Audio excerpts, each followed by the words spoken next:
What is happening, wonderful people? So yesterday I got a chance to go see Shelby Oaks, and in this film, a woman's search for her long-lost sister becomes an obsession when she realizes a demon from their childhood may have been real, not imaginary. And that's all I can say without giving too much away. Let's talk about it.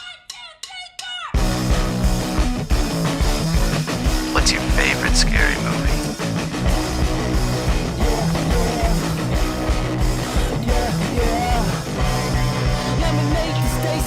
So with Shelby Oaks, this is a really interesting movie to talk about. If you don't know the story behind Shelby Oaks, this movie has been in the works for years and years and years and years, and it is directed by none other than Chris Stuckman. And if you don't know who Chris Stuckman is, he's a legend. He is one of the OG movie critics on YouTube. I think he started his channel in 2009, and if you're not subscribed to Chris Stuckman, please go subscribe to him. He's one of the OG movie critics, and he's one of the ones that I grew up watching. I grew up watching his reviews, and it's one of those things with this film where I didn't really have any big expectations. I really didn't, but the main reason I was obviously excited for this film was because of Chris Stuckman. He directed this film, he wrote this film as well, and you know, he actually got Neon to help him with it, which was really cool, and he got Mike Flanagan to help him as well. Neon, Chris Stuckman, Mike Flanagan, all three of them together. I was like, oh, this is gonna be cool. This is gonna be a cool experience. And you know, I love how this movie is a mix of found footage, documentary, and an actual film. And you know, it's one of those things as well where it's kind of in a way awkward to talk about this movie. Not awkward, but in a sense that, you know, I'm a fan of Chris Stuckman. I grew up watching his videos, you know, and he's the first movie critic that really is making his first film. And I either, if I like the film, or if I don't like the film, or if I just think it's okay, if I think it's all right, I'm going to be honest with y'all.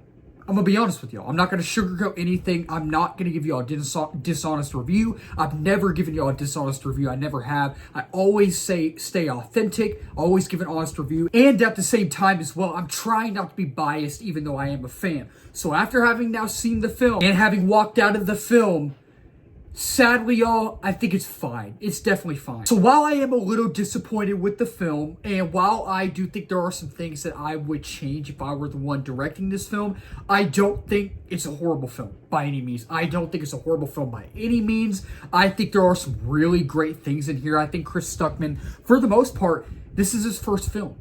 He's going to get better as time goes on, right?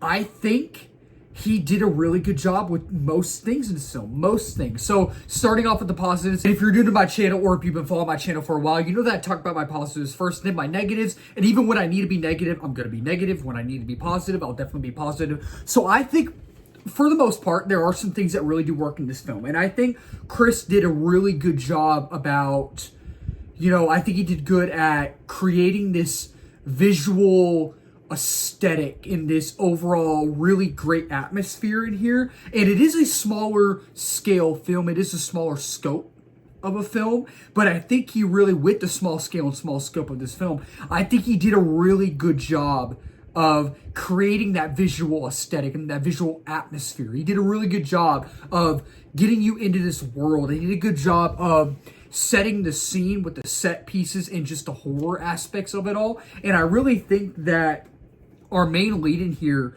Camille Sullivan, who plays Mia, she did a really good job. And I don't know much about her. This is her first role that I've seen her in. This is the first movie I've seen her in. And I really think she did a great job. There's a scene towards the end of the film where you finally understand what's going on and why this is all happening. And there's a scene where she screams, and I'm like, wow, she's really, really good. Like, she was screaming, and I'm just like, not an Oscar-worthy moment, but she's really, really good. And I think with what she was given in this film, what Chris gave her, what he gave her in this film, with the writing and the acting chops and all that, or whatever you want to call it, she did a really good job. She did a really good job, and I really think the twists that we're given in here really do work. They really do. And I think we're given like 2 to 3, 3 to 4 twists, something on the lines of that. I think the twist that we're given, especially the ending twist, like the last twist, really worked. Really, really worked. And I think that, you know, it is grotesque at times. It is disturbing, and I think Chris did a good job with the practical effects, with the CGI as well. Some of the CGI you can tell is kind of, oh, that's, I noticed that. But he also used practical effects with the set design. I thought the set design was great. I thought the practical effects were great as well. And I thought it was really directed well. I thought the color grading was great. I thought the cinematography was great. And the tone is consistent for the most part.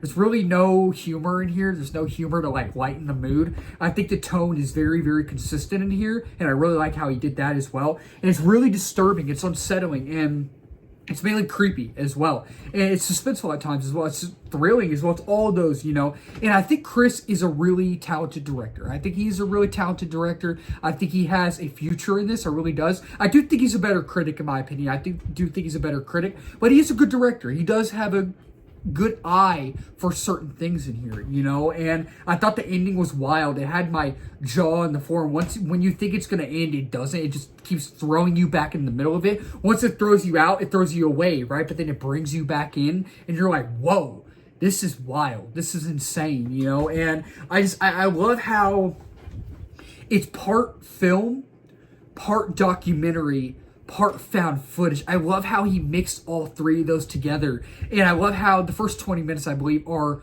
basically a documentary to get you into this, to throw you into it. And it kind of sets the mood, it sets the tone. And I really, really like how he set that in here as well. And it's just, I'm a huge Chris Stuckman fan, but at the same time, I'm not going to be biased. I'm not going to sugarcoat anything. I'm not sugarcoating anything at all. I'm going to be honest with y'all. I'm never giving y'all a dishonest review. So while there are some things that I really do enjoy about this film, there are some things that I didn't really enjoy that much. So like I said in the beginning of the review, it's not a horrible film by any means. It's not a train wreck. I think Chris Stuckman did a really good job of creating a visual atmosphere in here, a visual aesthetic. I think Camille Sullivan's really great in here as our lead. And I think that the tone is really consistent for the most part. But the pacing is kind of off. It's not horrible. It doesn't drag all the way, but at times it does drag, and I think that it's just okay. And like I said, Chris will definitely get better over time when he makes more films, and I'm really excited to see other films he does. I'm really excited to see other films he makes, right? And I think that, there's not much depth. There's not much depth to the characters, and I really don't think that there's much depth to the story in here. And I really don't think there's much emotional depth in here, because the main premise of this movie is Mia, played by Camille Sullivan, is trying to find her sister, and Riley. And Riley is basically a plot device in here because we're trying to find her. We're trying to find out what happened to her and why she went missing, And I just, you would think there would be a lot of emotional depth there because sister and sister, right? And they love each other and they want to try to make sure each other's okay, right? And we just don't really get the much emotional depth in here, And I didn't find myself rooting for or caring for any of the characters.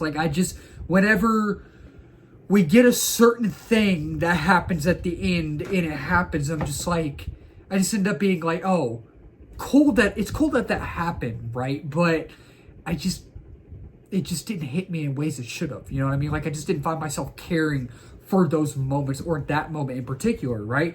And I didn't really care for the overall narrative that much. It really didn't. And I thought the dialogue maybe could have been tighter, a little bit. And I feel like I left overall wanting more.